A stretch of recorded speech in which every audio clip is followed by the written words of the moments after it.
Hello, good morning, students. Today we will discuss about chapter 5 of Geography, Water. When you think of water, what images come to your mind? So, in this chapter, we will discuss about water. Okay, water is very essential for our lives.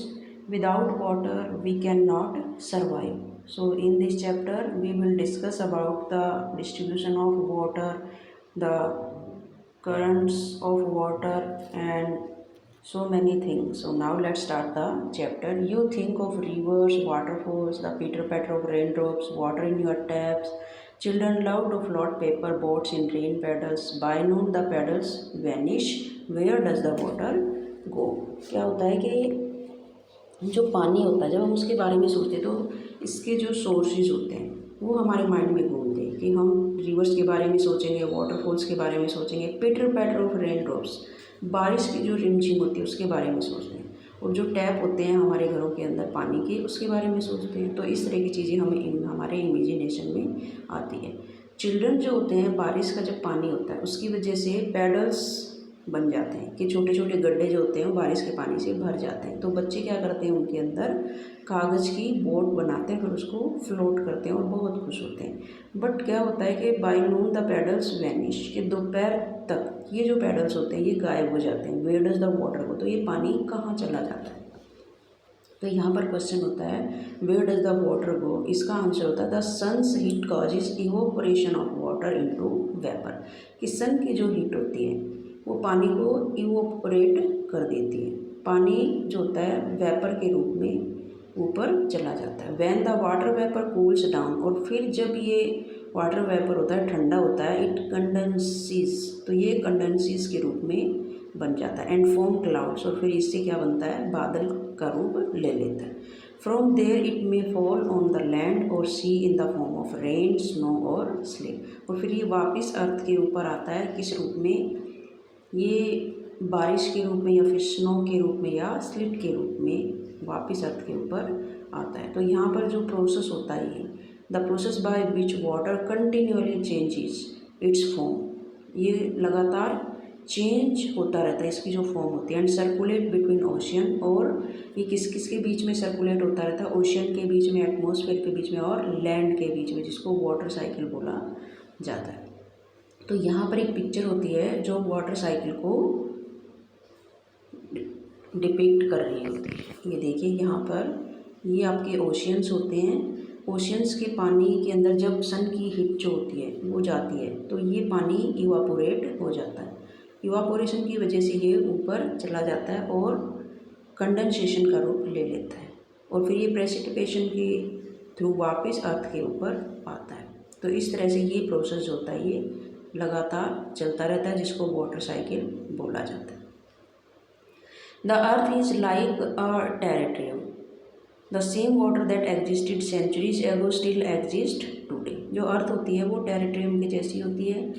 ये जो same पानी होता है जो सदियों पहले होता था, आज भी वही पानी होता है अर्थ के ऊपर। The water use to irrigate a field in Haryana may have flowed down the Amazon river 100 years ago, कि जो पानी हम सदियों पहले देखते थे उसी पानी, वही पानी आज भी होता है, क्योंकि ये लगातार जब चेंज होता रहता है पानी, तो वही पानी जो होता है अर्थ के ऊपर आता है। तो हम देखते हैं कि हरियाणा के अंदर जो पानी हम इरिगेशन के अंदर यूज कर रहे होते हैं, ये पानी हो सकता है कभी अमेजोन रिवर के अंदर बहता हो 100 years ago. The major sources of fresh water are rivers, pond, springs and glacier. जो फ्रेश वाटर के मेजर सोर्सेज होते हैं वो आपके रिवर होते हैं, पॉन्ड होता है, स्प्रिंग्स होते हैं, ग्लेशियर्स होते हैं। The ocean bodies and the seas contain salty water, और ओशियन बॉडीज और सीज के अंदर हम क्या देखते हैं कि जो पानी होता है वो सॉल्टी होता है, खारी होता है, नमकीन होता है। The water of the ocean is salty और saline as it contain large, और जो ओशियंस का जो वाटर होता है वो साल्टी और स्लाइन होता है। इस वजह से क्या होता है कि it contains large amount of dissolve salt, इससे क्या बनाया जाता है, नमक बनाया जाता है। इसके अंदर नमक की मात्रा जो होती है वो अधिक होती है। Most of the salt is sodium chloride और the common table salt that you eat. तो ज़्यादातर नमक जो होता है उसके अंदर सोडियम क्लोराइड होता है, जिसको कॉमन यूज किया जाता है नमक बनाने में। जो हम नमक खाते हैं वो इसी से ही बनता है। तो इस तरह से जो महासागर होते हैं उनमें फ्रेश पानी नहीं होता है। अब यहाँ पर हम देखेंगे डिस्ट्रीब्यूशन ऑफ वाटर बॉडीज़ कि जो पानी होता है वो किस तरह से डिस्ट्रीब्यूट होता है। We all know that 3/4 of the earth surface is covered by water. हम सब जानते हैं कि अर्थ का जो 3/4 पार्ट होता है वो पानी से कवर्ड होता है। If there is more water than land on this earth, यदि अर्थ पर इतना पानी होता है तो why do some countries face water scarcity. तो ये जो इतनी कंट्रीज़ पानी की कमी को फेस कर रही है वो क्यों कर रही है। Is all the water on earth available to us. The following table gives the distribution of water in percentage. तो यहाँ पर एक टेबल दी हुई होती है जो पानी की जो परसेंटेज होती है उसको बताती है। ये देखिए ओशन के अंदर 97.3% पानी होता है जो कि सलाइन वाटर होता है, जो बिल्कुल यूजेज में नहीं आता, सिर्फ नमक बनाने में यूज किया जाता है उसको। बाकी की जो 2.7% पानी होता है वो फ्रेश वाटर होता है, जो हमें कहाँ कहाँ से मिलता है, आइस कैप से, ग्राउंड वाटर से, फ्रेश वाटर लेक से, island seas and salt lake से, एटमॉस्फेयर से और रिवर से। तो ये 2.7% जो फ्रेश पानी होता है ये हमें इन वाटर बॉडीज से मिलता है जो हम यूज करते हैं अपने पीने में और खाने में। अब हम पढ़ेंगे जो फैक्ट्स होते हैं उसको देखते हैं। Salinity in the amount of salt in grams present in 1000 grams of water. The average salinity of the ocean is 35 parts per 1000। कि यहाँ पर जो सैलिनिटी होती है उसकी मात्रा बताई हुई कि जो सैलिनिटी 1000 ग्राम जल में मौजूद नमक की मात्रा होती है। महासागर के अंदर हमें जो एवरेज सैलिनिटी मिलती है वो कितनी होती है, 35 पार्ट्स होती है पर 1000। अब इजराइल जो होता है, ये जो डेड सी होता है इजराइल का, उसमें हम देखते हैं कि जो नमक की मात्रा होती है कितनी होती है। डेड सी इन इजराइल है सैलिनिटी ऑफ 340 grams पर लीटर ऑफ वाटर। तो इस वजह से स्विमर्स जो होते हैं, swimmers can float in it because the increase salt contain make it dense. इसकी वजह से क्या होते हैं कि जो स्विमर्स होते हैं वो स्विम कर सकते हैं, क्योंकि जो नमक की अधिकता होती है वो इसे क्या बनाती है, इसको डेंस बनाती है। Water distribution can demonstrated by a simple activity. यहाँ पर एक सिंपल एक्टिविटी दी हुई होती है, ये देखिए। So you have read the activity and try to understand the distribution of water. Water is absolutely essential for survival. Water जो होता है, जैसे कि आपको पता है कि ये बहुत ज़्यादा ज़रूरी होता है सर्वाइव के लिए।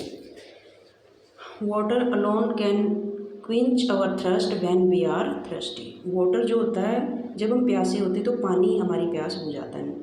Now don't you think we are wasting a precious resources when we use water carelessly.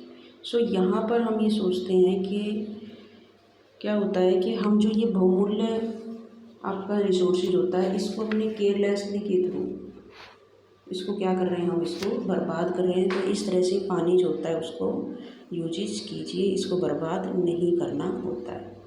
अब हम यहाँ पर कुछ पिक्चर्स देखेंगे कोलाज वर्क की, जो कि जो न्यूज़पेपर होते हैं उनसे काट कर बनाई हुई होती है और किसके ऊपर बेस्ड होती है, ये आपके वाटर के ऊपर बेस्ड होती है। The ocean circulation. अब हम पढ़ेंगे ओशियन सर्कुलेशन। अभी हमने वेव्स के बारे में पढ़ा, अब हम पढ़ेंगे ocean circulation. There is something magical about walking bare feet on the sea shore. यहाँ पर कुछ मैजिकल चीज़ें महसूस करते हैं हम जब जो सी शोर होते हैं, हमारे सी शोर का मतलब होता है कि समुद्र के जो तट होते हैं उनके ऊपर जब हम नंगे पैर वॉकिंग करते हैं तो कुछ म्यूजिकल चीज़ें हम महसूस करते हैं। The wet sand on the beach, the cool breeze, the seabirds, the smell of salt in the air and music of waves, everything is so fascinating। हर चीज़ हमें अपनी ओर आकर्षित करती है। Unlike the calm waters of ponds and lakes, ocean water keeps moving continuously। जो pond और lakes water होता है वो काम होता है, इसकी बजाय जो ओशन वाटर होता है वो क्या होता है, वो लगातार मूविंग करता रहता है। इट इज़ नेवर स्टिल, ये एक जगह खड़ा नहीं होता है। The movement that occur in oceans can be broadly categorise. तो ये जो मूवमेंट होता है ओशियन का, इसको हम कैटेगराइज करते हैं कि इसको किस रूप में कैटेगराइज करते हैं, वेव्स के रूप में, टाइड के रूप में और करंट के रूप में। तो इस तरह से जो ओशन वाटर होता है उसको कैटेगराइज किया गया है 3 फॉर्म में। यहाँ पर क्वेश्चन बनता है कि जो वर्ल्ड वाटर डे होता है वो कब सेलिब्रेट किया जाता है। When celebrate the world water day, तो आंसर होगा on 22 March the world water celebrate. March 22 is celebrated as world water day. So world water day जो होता है वो आपका कब सेलिब्रेट किया जाता है, वो 22 मार्च को सेलिब्रेट किया जाता है। अब नेक्स्ट पॉइंट होता है यहाँ पर वेव्स।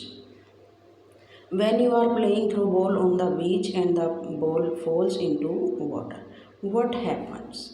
कि क्या होता है कि जब आप बीच के ऊपर बॉल खेल रहे होते हैं, बॉल से प्ले कर रहे होते हो, बॉल जो होती है वो आपकी पानी में चली जाती है, तो क्या होता है, it is fun to watch. तो ये आप जानकर हैरान होंगे कि how the ball gets washed back to the shore by the wave, कि लहरों के द्वारा वो जो बॉल होती है वो शोर के ऊपर वापस आ जाती है। When the water on the surface of the ocean rise and falls alternately, क्या होता है कि जब पानी जो होता है ओशियन सरफेस का पानी लगातार उठता है और गिरता है, तो उसको क्या बोला जाता है, दे आर कॉल्ड वेव्स, उसको वेव्स बोला जाता है। Waves are formed when winds scrape, यहाँ पर हम फैक्ट देखते हैं, waves are formed when wind scrape across the ocean surface, कि जब समुद्री सतह होती है ओशन सरफेस के ऊपर हल्की पवन बहती है तब ये वेव्स उत्पन्न होती हैं। तो यहाँ पर the stronger the wind blow, तो ये जो विंड्स होती है जितनी तेज़ी से बहती है वेव्स भी उतनी ही बड़ी हो जाती है। तो जो ये वेव्स होती है कैसे बनती है, ये विंड के थ्रू बनती है। During a storm the winds blowing at very high speed from huge waves, these may causes tremendous destruction, कि तूफान के दौरान ये जो विंड होती है और बहुत ज़्यादा स्पीड से बहनी शुरू हो जाती है, जिसकी वजह से वेव्स भी बहुत ज़्यादा ह्यूज हो जाती है, बहुत ज़्यादा बड़ी हो जाती है। दीज में कॉजेज ट्रमेंडियस डिस्ट्रैक्शन, और इसकी वजह से क्या होता है, बहुत ज़्यादा विनाश हो सकता है। An earthquake, A volcanic eruption और अंडर वाटर लैंडस्लाइड, और इसकी वजह से क्या होता है, अर्थक्वेक होता है, वोल्केनिक इरेप्शन होता है और अंडर वाटर लैंडस्लाइड होता है, वो भी इसी की वजह से होता है। Can shift large amount of ocean water, ocean water के कारण ये इस रूप में शिफ्ट हो जाते हैं। As a result a huge tidal wave called tsunami that may be as high as 15 metre is formed.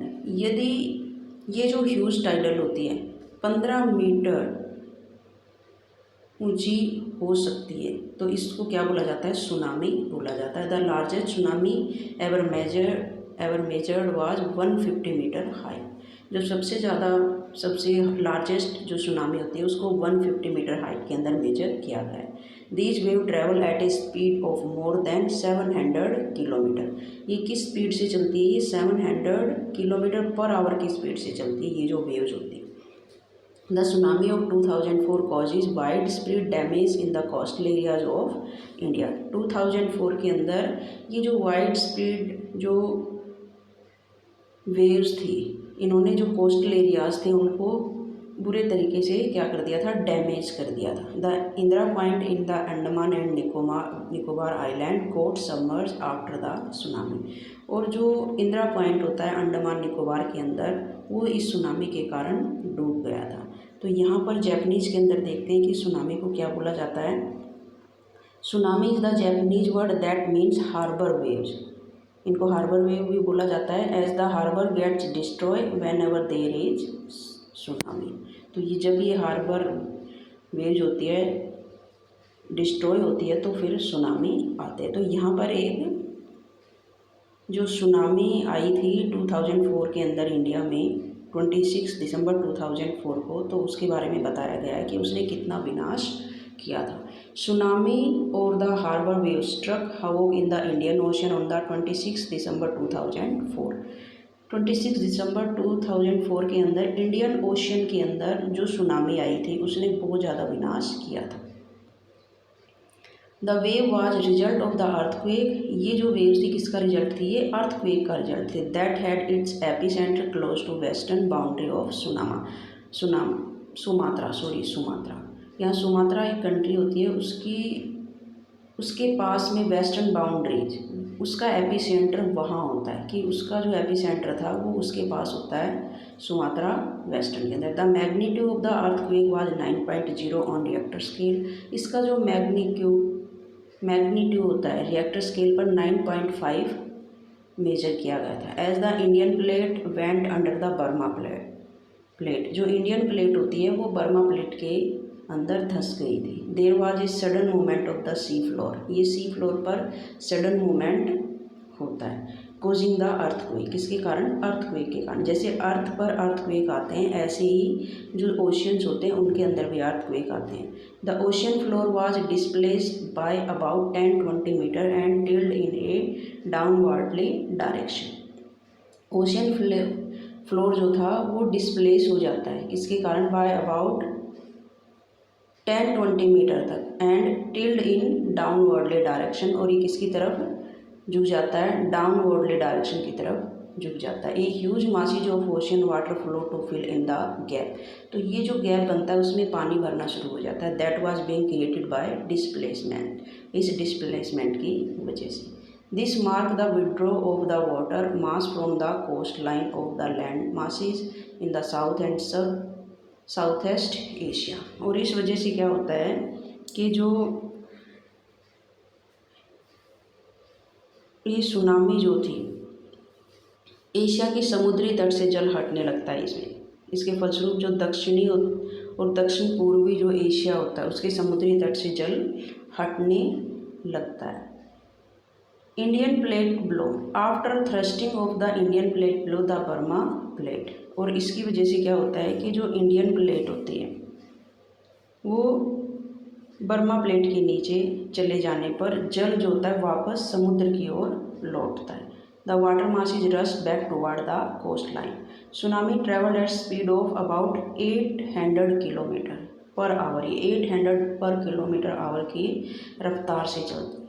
Comparable to speed of commercial aircraft, उसको किससे कंपेरिजन किया गया, किससे कंपेयर किया गया, उसको जो कमर्शियल एयरक्राफ्ट होता है उसकी स्पीड से उसको कंपेराइज किया गया। एंड कम्प्लीटली वॉश्ड अवे, और इसने पूरे तरीके से किसको ख़त्म कर दिया था, some of the island in Indian Ocean में जो आइलैंड होता है उसको। The Indira point in the Andaman and Nicobar island that mark the southern most point of India got completely submerge. जो इंदिरा पॉइंट होता है अंडमान निकोबार के अंदर आइलैंड जो होता है, अंडमान निकोबार आइलैंड में इंदिरा पॉइंट जो होता है उसको पूरे तरीके से इसने सबमर्ज कर दिया, पूरे तरीके से उसको डुबो दिया या वो डूब गया था। As the wave move from earthquake epicentre from Sumatra, जब ये वेव्स मूव करती है एपिसेंटर की तरफ सुमात्रा की, तो toward the Andaman island and Sri Lanka the wave length decrease with decreasing depth of water. तो ये क्या होता है कि जो भूकंप का अधिक एपिसेंटर था सुमात्रा की तरफ से अंडमान द्वीप समूह और जो श्रीलंका की ओर बढ़ेगी, और जो इनकी जो वेव्स होती है उनकी लंबाई कम हो गई। The travel speed also decline from 700 to 900 kilometre per hour to less than 70 kilometre, कि जल की जो गहराई भी कम होने के साथ साथ इनकी जो गति होती है वो 700 से 900 किलोमीटर या फिर 70 किलोमीटर घंटे तक कम हो गई, 70 किलोमीटर पर आवर से तक ये कम हो जाती है।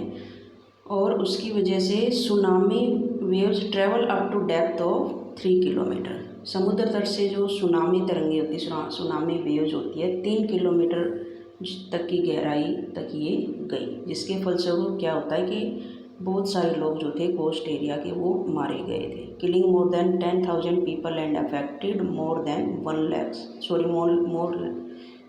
lakhs ऑफ हाउसेस, लाखों घर तबाह हो गए थे। In India the worst affected over the coastal area of Andhra Pradesh, Tamil Nadu, Kerala, Pondicherry and Andaman Nicobar and island.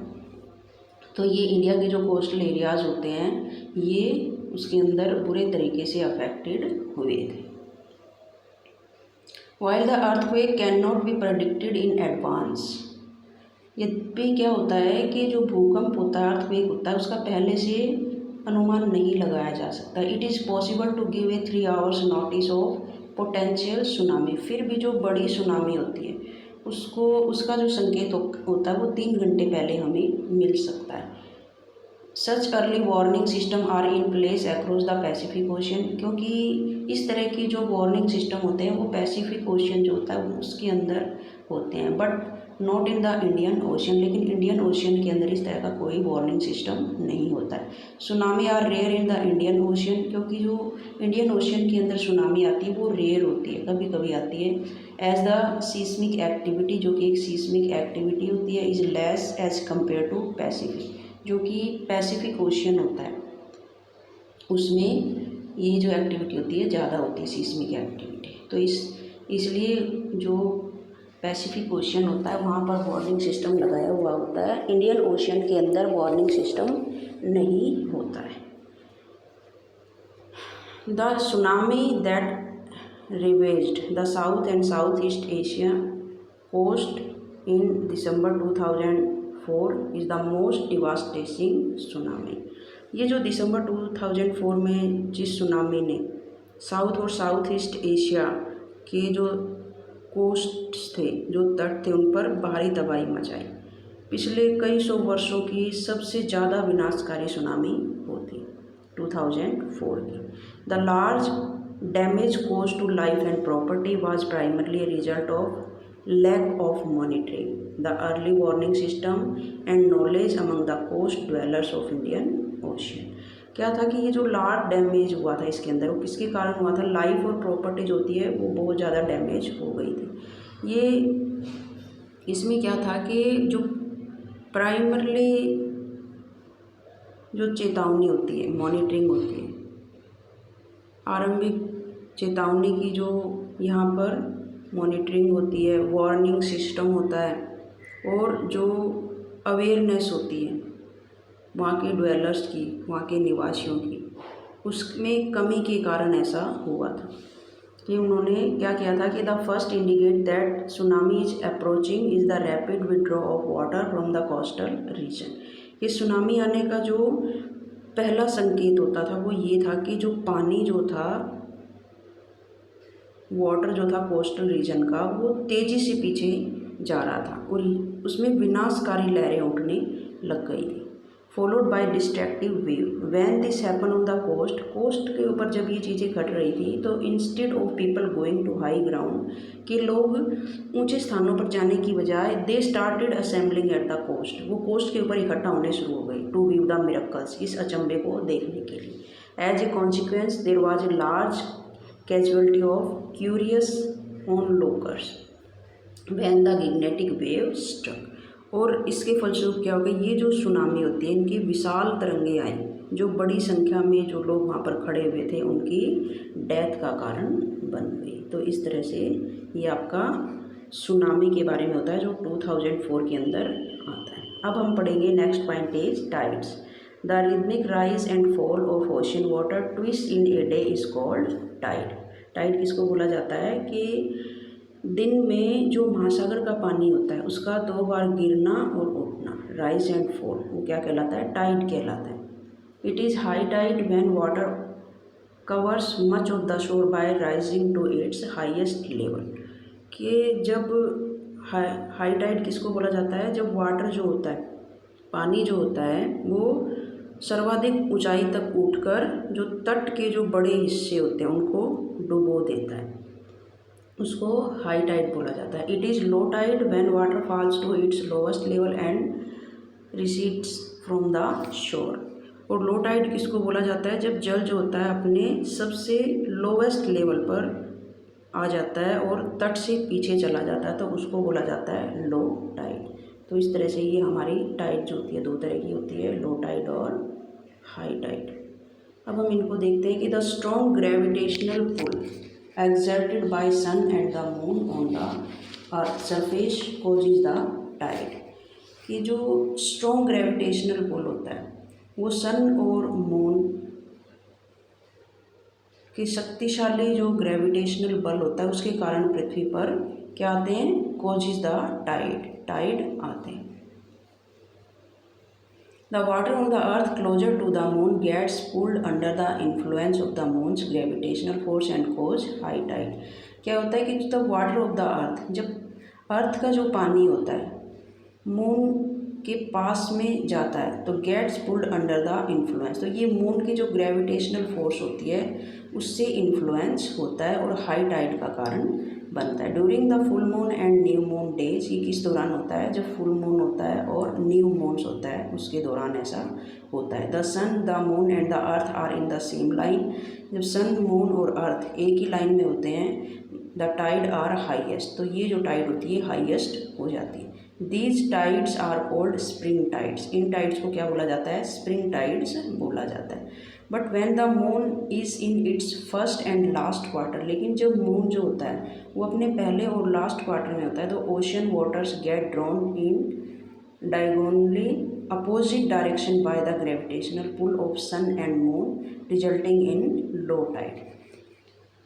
क्या होता है कि जब सन अपनी फर्स्ट और क्वार्टरली उसमें फॉर्म में होता है तो पृथ्वी और सूर्य का जो ग्रेविटेशनल बल होता है वो विपरीत दिशाओं से महासागरीय जल पर पड़ता है, जिसके कारण लो टाइड होते हैं। दीज टाइड्स आर कॉल्ड नीप टाइड, इसको क्या बोला जाता है, नीप टाइड भी बोला जाता है।